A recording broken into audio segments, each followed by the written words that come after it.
자, 여러분 반갑습니다. 자, 우리 오늘 사회복지 정책론의 파레토 효율에 관한 사회복지 정책 가치 중에 하나였었죠. 효율성 가치가 있었었고, 그 효율성 가치 안에 어떻게 수단적 효율성이 있었었고, 목표로서의 효율성, 다른 말로 목표로서의 효율성 안에 목표로서의 효율성으로서 파레토 효율, 다른 말로 얘기해서 배분적 효율이라고 하는 개념이 있었습니다. 자, 시험에 이제까지 1급 시험을 보면서 딱 두 번, 14회 때, 그 다음에 지금 오시는 17회 때 두 번 등장을 했는데, 17회 때 굉장히 어렵게 문제가 나왔어요. 그랬더니 모두들 또 경악해 했습니다. 아, 어렵구나. 하나도 어려운 개념 아니에요. 자, 한번 봅시다. 17회 문제 볼게요. 재분배와 파레토 효율에 관한 설명으로 옳지 않은 것 했습니다. 자, 파레토 개선이란 다른 사람의 효용을 감소시키지 않으면서 어떤 사람들의 효용을 증가시키는 것이다. 파레토 효율의 정의상 소득 전배는 매우 효율적, 정답은 2번인데 비효율적입니다. 전배를 통해서 빈곤층의 소득이 늘어나도 개인의 효용은 증가할 수 있다. 자, 이건 맞는 얘기고요. 파레토 개선의 예로 민간의 자선활동을 들 수 있다. 파레토 효율은 완전 경쟁 시장에서 개인의 자발적인 선택을 전제로 한다. 자, 4번이나 5번이나 사실 같은 얘기입니다. 한번 얘기를 해봅시다. 이 파레토, 이탈리아의 경제학자예요. 이 사람이 파레토 효율이라는 얘기를 합니다. 여러분, 파레토 효율하고 파레토 최적이라는 말이 같은 말이에요. 효율, 최적.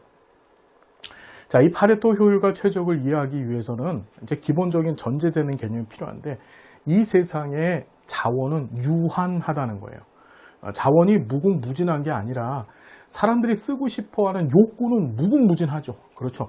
더 좋은 걸 갖고 싶어하고 더 많은 걸 갖고 싶어하는데 반해서 이 세상의 자원은 어떻다? 유한하다. 그러면 그 자원을 어떻게 분배하는 게 효율적일까? 왜 효율이란 말을 썼을까요, 여러분? 여러분, 사회복지 정책 가치에서 효율이라고 하는 말을 쓰는 이유 자체가 지금 말씀드렸듯이 자원이 유한하기 때문에 그걸 최대한 아껴서 쓰고 합리적으로 써야 된다는 개념이 그게 효율이에요.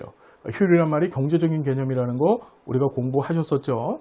자, 그러면 파레토는 어떻게 얘기를 하냐면 파레토 효율, 파레토 최적으로 자원을 쓰자라고 얘기를 해요.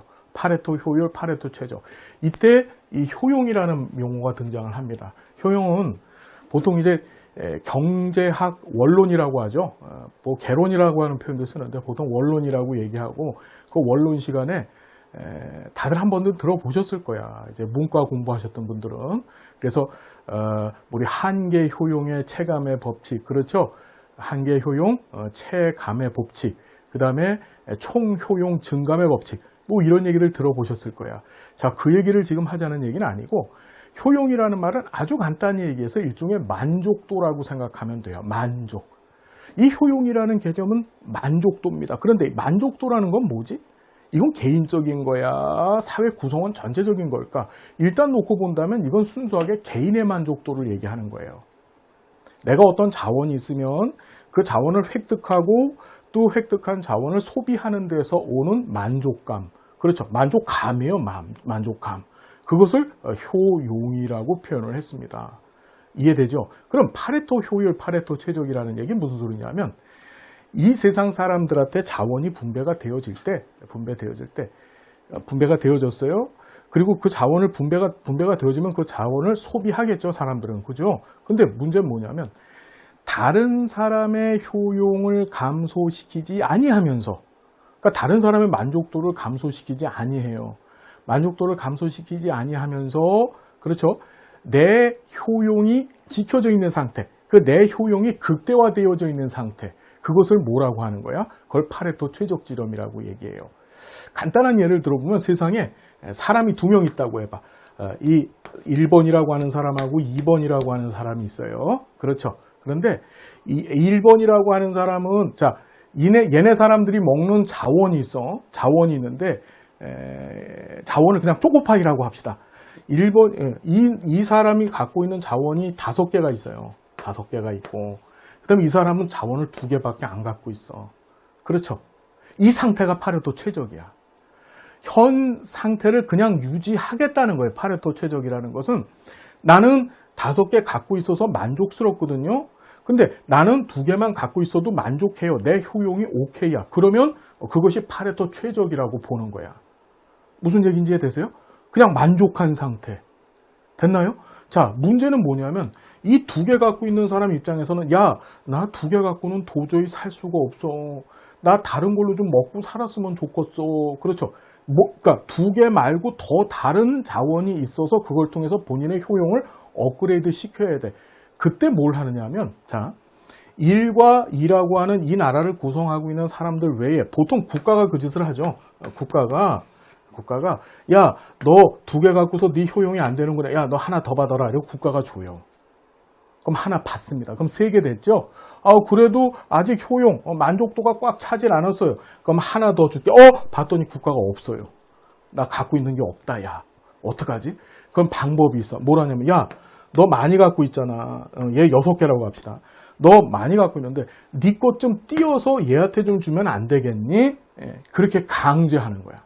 그럼 재밌는 게, 얘는 자기 자원을 얘한테 줌으로써 자기 효용은 어떻게 되는 거지? 떨어지는 거야.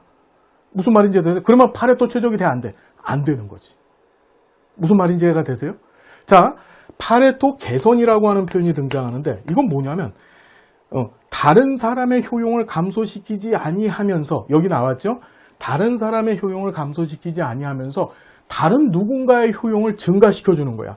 1이라고 하는 사람의 효용을 감소시키지 아니하면서 2라고 하는 사람의 효용을 증가시키는 방법인데 그러기 위해서는 보통 국가가 그냥 재원을 갖고 있다가 그걸 얘한테 그냥 주면 돼.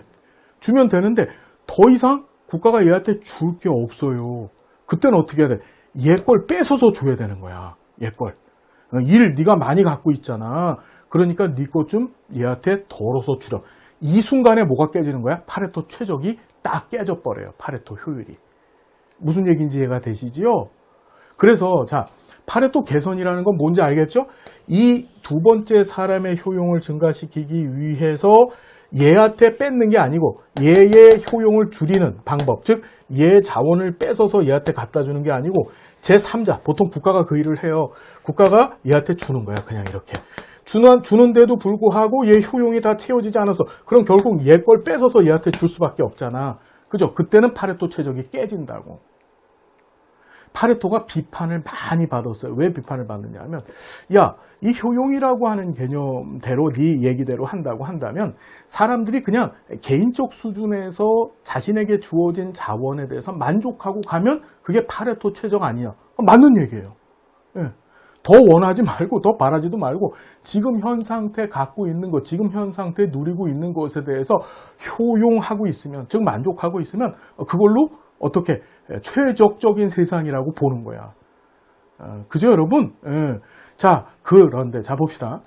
파레토 효율의 정의상 소득 재분배는 매우 효율적이다. 그럴 수 있을까? 파레토 효율의 정의상 개념으로 본다면 소득 재분배는 매우 비효율적이야. 왜?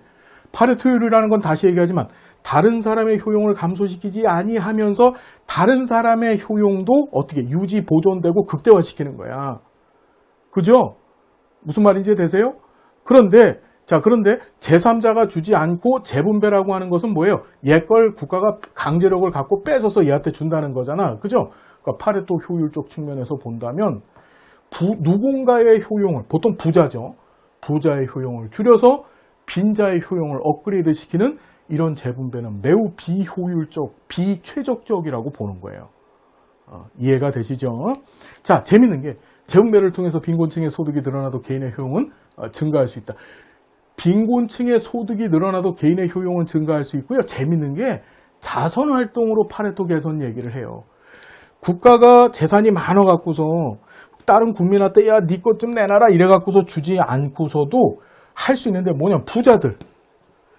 이건 효용이라는 것은 주관적인 만족감이라 그랬잖아요. 그죠?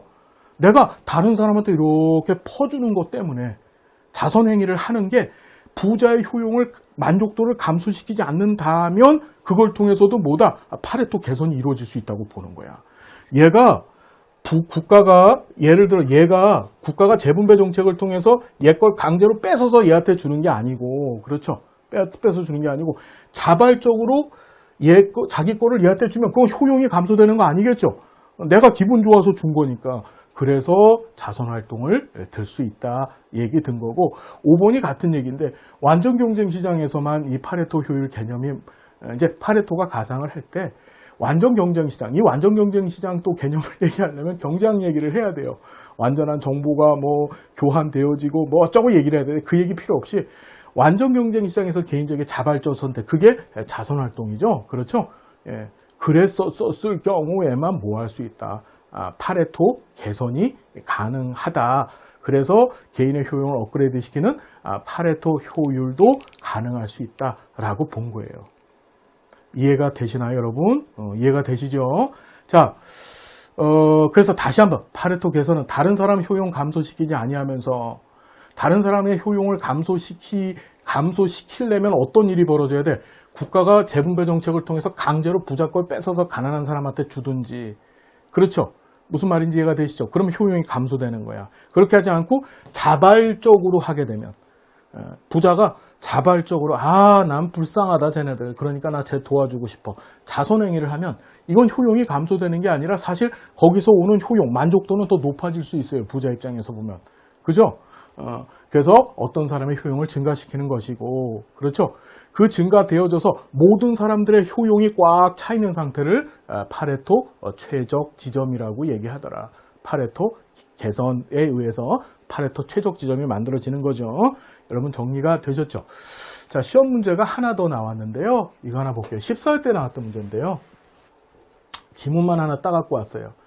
사회적 자원 배분이 평등적이고 동시에 파레토 효율적이라면 평등과 효율은 상충적일 수밖에 없다. 이게 틀린 지문으로 시험 문제 나왔죠. 자, 보면 평등적이고 동시에 파레토 효율적이래요. 이런 경우가 있을 수 있을까? 모든 사람들이 지금 여기 보면 얘가 떡을 갖다가 얘는 6개 갖고 있고 얘는 2개를 갖고 있었잖아. 근데 그게 아니고 다 3개씩 갖고 있는 거야. 그럼 평등적이지. 그렇죠? 그러면서 만족도가 꽉 차 있는 거야, 효용이. 무슨 말인지 되세요? 그러면 상충적인 것이 아니라 서로 공존할 수 있는 게 되는 것이죠. 무슨 말인지 이해가 되시나요? 평등과, 그러니까 자원이 똑같이 자원을 나눠 갖고 있으면서 그 다음에 어떻게 돼요? 그 파레토 효율적인 측면에서도 만족도가 서로 꽉 차 있어요. 그죠? 그러면 누구 걸 뺏어 올 필요도 없고 재분배 정책을 통해서 누구 걸 갖고 갈 필요도 전혀 없잖아요. 그러니 파레토 효율적이 될 수 있는 거야. 즉 공존할 수 있다는 것이 시험 문제에 기출되어졌다까지. 17회, 14회 두 번 이 파레토 효율 얘기가 등장을 했었다. 좋은 개념 정리가 되시나요? 자, 열심히 공부해 주셔서 감사하고요. 여러분 최선을 다해서 꼭 합격의 꿈, 목표를 이루어 주시기를 마음을 다해서 기도하겠습니다. 감사합니다.